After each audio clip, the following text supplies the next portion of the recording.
Hey everyone, this is Broadcasting Shockwave here with Reinaldo again at YCS Providence. Reinaldo, you just topped 16 at this event. What deck you were playing? I'm playing what I call PPT, which is it's technically like a Draco Paul Traptrix. So it's like Pepe with Traptrix or PPT. I decided to go with this build because Pepe is such a strong build and it can log your opponent out of the game with like either counters or back rows, and it's just the deck can plus so much and you can exceed your way out of things, you can synchro your way out of things. It's just I think it's a little degenerate, and I thought what's the better way to make it more degenerate, right? The couple decks that can beat it are Cosmo if they open the nuts, Monarchs if they lock you out. So one of the outs that I have for things like that, like 2 Ghost Tuggers, and Maxi helped me like get to the Ghost Tuggers, like being able to pop a Domain or pop a Monarch that just came to the field, or like pop a Fire King Island. It's very nice. I did it like several times throughout the tournament, and they did not see it coming because this is technically an MST on their key play. So it's like, oh, activate Domain, make my Monarch level 6. I'm like, no. Fire King Island, no.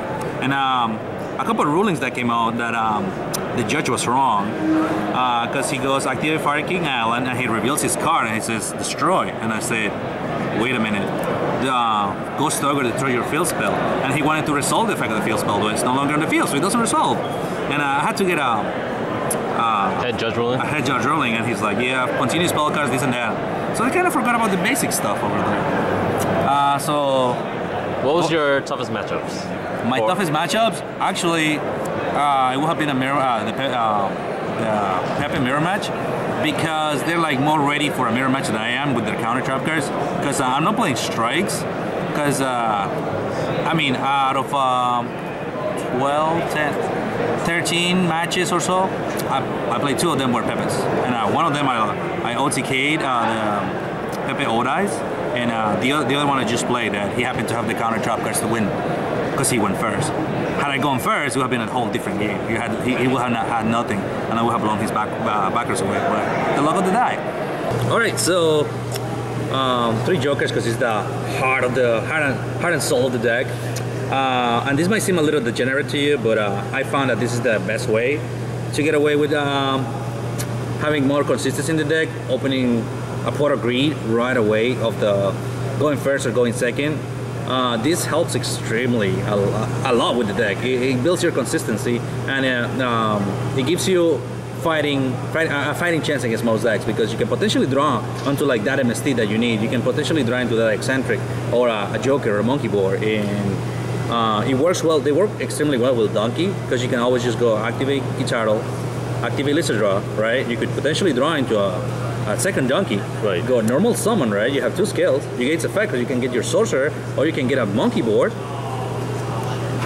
right? And you know what happens once you have monkey board with a Guitardo here, and you also get the next draw, so you can do a full scale summon and get the Lizard Draw again. Lizard Draw is like such a great card that I had to play it at 3. For any possible Pepe deck that I will play, it will play three of these, and maybe 2 Guitardos. I need to experience, I need to practice playing with just 2 Guitardos. 3 Donkeys, as you saw it. Being able to, Donkey doesn't have that that defect that you can only use this effect once per turn. So multiple Donkeys. If you pendle on 3 Donkeys, you're chilling 1, chilling 2, chilling 3, and that's 3. Adding 3 with like 3 monsters already on the field. It is a little degenerate. So he's never a really bad card, and if you can play cards like Soul Charge or like First Donkey, and you can go on mill this guy, summon First Donkey, special summon it, destroy 2, but that requires a little more testing. That's the small ends of the Performalpals, the one-offs. So this is basically a lot of people are trying it out during this event. Cell Shell Crab, it does a lot of things that are not normal within the Performalpal deck. He can technically special summon a sorcerer from the extra deck, yeah, when one of your Performalpals is destroyed by battle. So you could potentially just go suicide your Donkey, because you can do this on your own turn. Suicide your Donkey, activates effect, and it's someone's sorcerer and damage trap, and you can pop these two and get 2 searches. All right. Which is extremely good. I found myself doing it once, and another of the combos that I did was I put these 2 on the board and I suicide my Joker, or my opponent's Joker, trade it for sorcerer, and I was able to like swing out for game just because I had this card there. And the next 2 things I gotta say about this card is like being able to search a low scale is extremely efficient. You have to have options. There's a couple other low scales, but this benefits more in my deck because he can be pendulum summon. It has a high defense, so he can like help you grind a little bit better. And having that ability to boost another Performalpal for 300 for each, it definitely makes a huge difference. I was able to win one of my top 32 matches because I was able to make Joker into a 3400. Had I not been able to do that, I would have lost that game. I would have lost that match. All right. So technically, this card I think it's a must at a one-off because it gives you options that you normally don't have. And also, I'm playing Ghost Ogre, as I already mentioned it before, and that's an easy level 8. And you know what happens when you got a level 8, you know? Ignister, Omega, Scarlight, which is extremely deadly if you play the card at the right time. So these are my options. I don't need to explain Joker, and I don't think I need to explain Monkey. So we're gonna move along from that. Obviously, you got the Master and Luster with only 1 Vector and only 1 Draco face-off, obviously, because you don't want to see this Vector at all. And I think since you have 2 good cards that you really want to see and 1 card you don't want to see, you at least have like 60% chances of getting one of the good cards compared to getting the bad card. Obviously, he's extremely good regardless of whether you use a scale as a monster or just pop your opponent's scale. And then we got a couple of one-offs. Mask Chameleon, you have to run Mask Chameleon in any build that plays Master. It just combos off too well. It makes synchros, it makes exceeds. You can search it with King of Feral M's and end the game. I ended one of the games often by summoning a Master that exceeded to a mask on a King of Feral M's. I technically break game 1, but I was able to make a King of Feral M's and search Mask Chameleon. My opponent had he couldn't kill the King of Feral M's, so on my next turn I go Mask Chameleon, make a Synchro, right? Yep. Summon Scarlight, then with the second material of King of Feral M's, I was able to get a guitar Lizard Draw.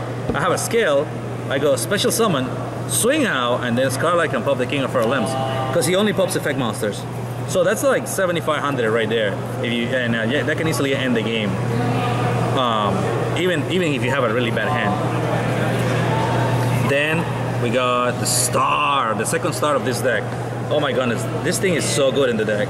Not only you can search one of the traps, of the utility traps that are right now, it also lets you pop back rows. You can pop a domain. You can pop a the possibility. You know it. It's technically a breaker, the magical warrior that you can use at pendulum speed, which is extremely good.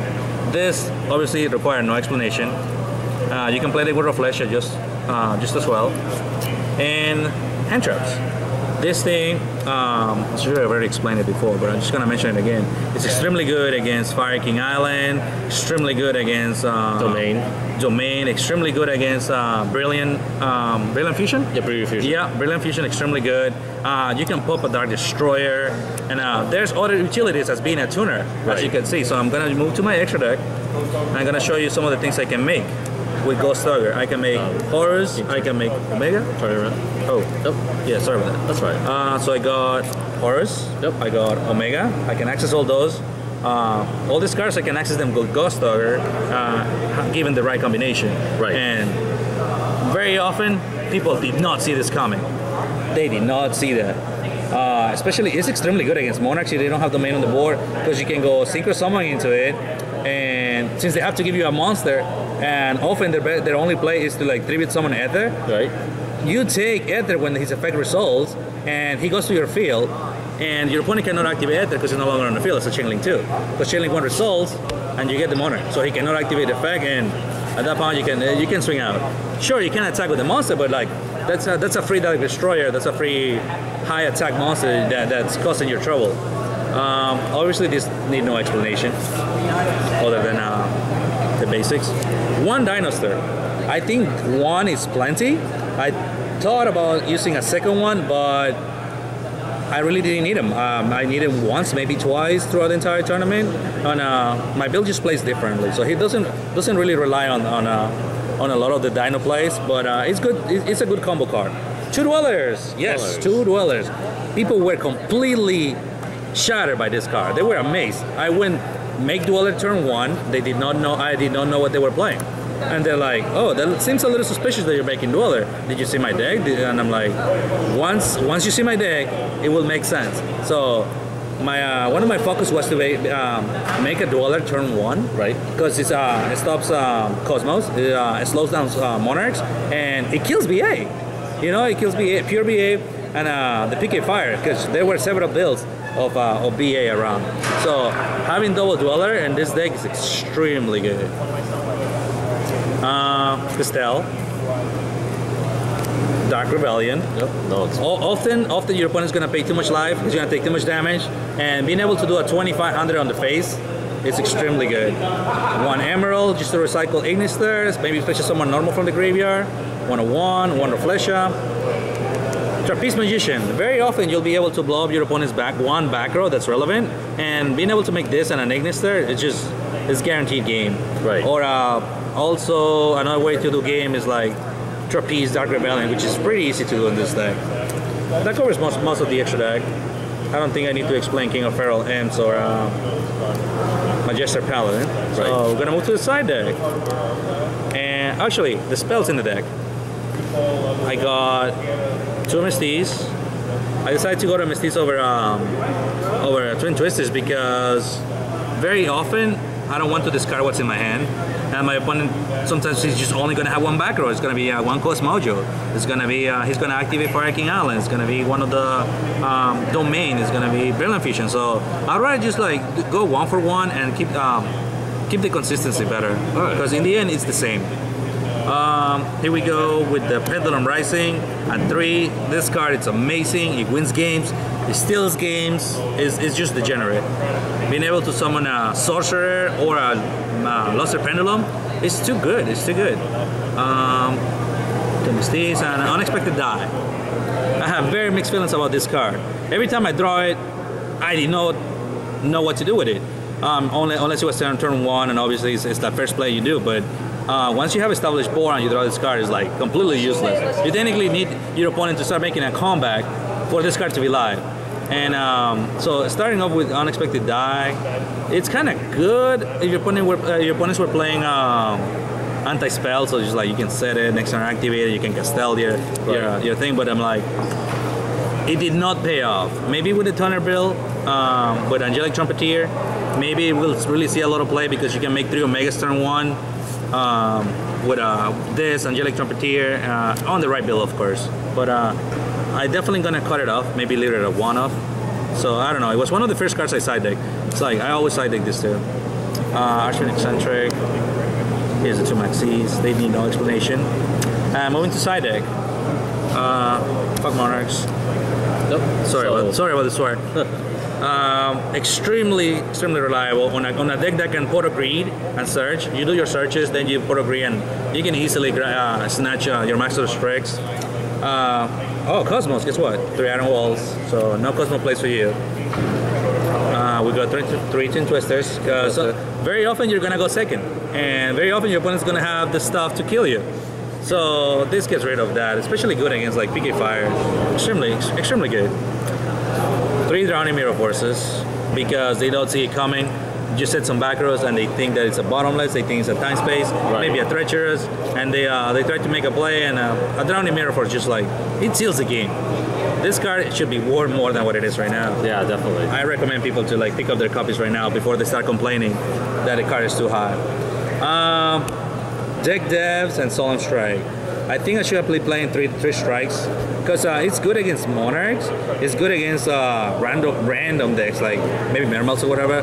Deck devs are here because sometimes you find that person that's playing Fluffles, that person that's playing Despot, that person that's playing something that's very random, like let's say Chamber, right? Right. You don't not being able to side this card or the other cards against Chamber or something random. It's just like it hits them hard. It hits them where they don't expect it. The opponent has a lot of hand traps like Maxis, Veilers, and whatnot. So it's like they're not gonna have a good time once you resolve that. Extremely good against Mermals as well, since they're always gonna make you go first. Oh. Like kill their Prince, their Diva, whatever. Their discard fodder, and like you're gonna win easy. Strike needs no explanation. And that covers everything. Right. Hope you guys had a fun time, and I got 16, got my awesome mat, my second YCS Rhode Island top, my fourth top, I guess. Do you have any shout outs you want to do? Oh yeah, my locals, the Wizards Duel. We're like City of Brockton, where champions are City of Champions, right? Shout out to the players from Massachusetts. Keep playing hard. No, sorry I couldn't like get the crown this time. A couple, most importantly, my family. Thanks to my wife Jasmine for letting me play cards on the weekend, on Memorial Day weekend. It was actually my birthday gift to myself. It's my birthday weekend. Oh, so happy birthday! Thank you very much. So here I am. That's hope you enjoy it. All right, thank you again for the deck profile. It's very detailed, and I'm pretty sure it's very informative. This is Product 15 Shockwave signing out.